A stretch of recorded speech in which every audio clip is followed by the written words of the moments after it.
परिसीमन पर दक्षिण का डर, लोकसभा सीटों की नई गणना से हिंदी पट्टी का बढ़ेगा वर्चस्व। परिसीमन का बड़ा उलटफेर, दक्षिण में घटी जनसंख्या पर सीटों की चिंता, हिंदी पट्टी का बढ़ेगा दबदबा। देश में लोकसभा सीटों के परिसीमन को लेकर चर्चाएं तेज हो गई हैं। दक्षिण भारत के मुख्यमंत्री और राजनीतिक नेता लगातार जनसंख्या वृद्धि को लेकर बयान दे रहे हैं, जिससे यह मुद्दा और गर्मा गया है। तमिलनाडु के मुख्यमंत्री M.K. स्टालिन ने लोगों से जल्दी बच्चे पैदा करने की अपील की है, जबकि आंध्र प्रदेश के मुख्यमंत्री चंद्रबाबू नायडू ने मातृत्व अवकाश से जुड़े नियमों में बदलाव की बात कही।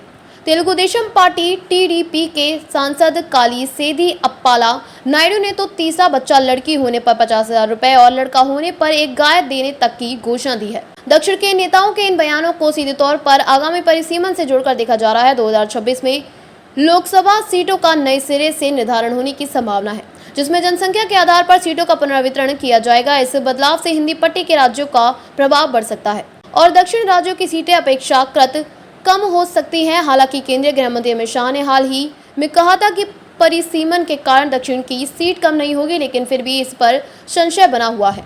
परिसीमन क्या है और क्यों हो रहा है विवाद? परिसीमन का मतलब लोकसभा और विधानसभा क्षेत्रों की सब सीमाओं का दोबारा निर्धारण होता है, ताकि हर सांसद या विधायक एक समान आबादी का प्रतिनिधित्व कर सके।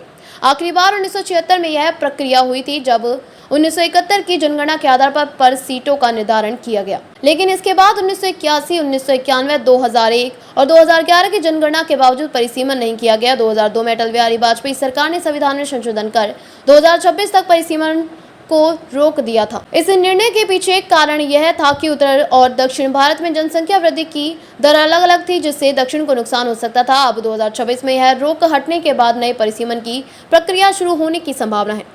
परिसीमन से किसे होगा फायदा और किसे नुकसान?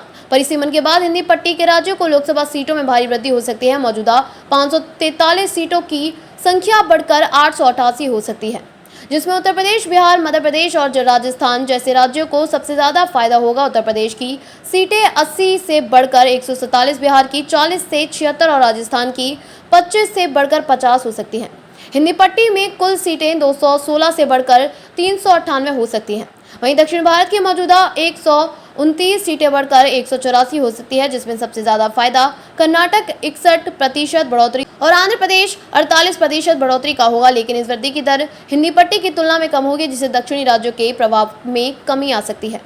दक्षिणी राज्यों को क्यों है डर? 1970 के दशक में सरकार ने जनसंख्या नियंत्रण को बढ़ावा दिया था और दक्षिणी राज्यों ने इस दिशा में बेहतरीन काम किया। इसके विपरीत हिंदी पट्टी के राज्यों में जनसंख्या नियंत्रण उतना प्रभावी नहीं रहा। 2011 की जनगणना के मुताबिक दक्षिण भारत की जनसंख्या वृद्धि 12.1% थी, जबकि हिंदी पट्टी के राज्यों की संख्या 21.6% थी। अगर परिसीमन पूरी तरह जनसंख्या के आधार पर होता है तो उत्तर भारत को अधिक सीटें मिलेंगी और दक्षिण भारत का प्रभाव घट जाएगा।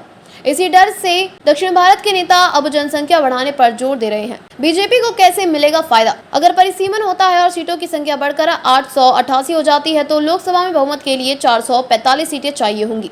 2024 में बीजेपी को 240 सीटें मिली थी, जिनमें से 118 सीटें हिंदी पट्टी के राज्यों से आई थी। अगर नए परिसीमन के बाद भी बीजेपी अपना प्रदर्शन दोहराती है, तो उसे हिंदी पट्टी में 2019 सीटें मिल सकती हैं, जिससे बहुमत का आधे से ज्यादा हिस्सा केवल 8 राज्यों से आ सकता है। ऐसे दक्षिण भारत का राजनीतिक प्रभाव घट सकता है और हिंदी पट्टी की पकड़ मजबूत हो सकती है। क्या कहती है विपक्षी पार्टियां? कर्नाटक के मुख्यमंत्री सिद्धारमैया ने आरोप लगाया कि बीजेपी परिसीमन को दक्षिण भारत का कमजोर करने के हथियार के तरह इस्तेमाल कर रही है। विपक्षी दलों को डर है कि परिसीमन के बाद बीजेपी को एक तरफा फायदा होगा, क्योंकि उसका हिंदी पट्टी में मजबूत जनाधार है। आगे क्या होगा? परिसीमन को लेकर दक्षिण भारत और हिंदी पट्टी के राज्यों के बीच खींचतान तेज हो सकती है। सरकार के लिए यह चुनौती होगी कि वह सभी राज्यों को संतुलित प्रतिनिधित्व दे और क्षेत्रीय असंतोष को कम करे। परिसीमन में कई संवैधानिक और प्रशासनिक बाधाएं भी हैं, जैसे कि संसद में 550 से ज्यादा निर्वाचित सदस्य नहीं हो सकते अगर परिसीमन पूरी तरह लागू हुआ।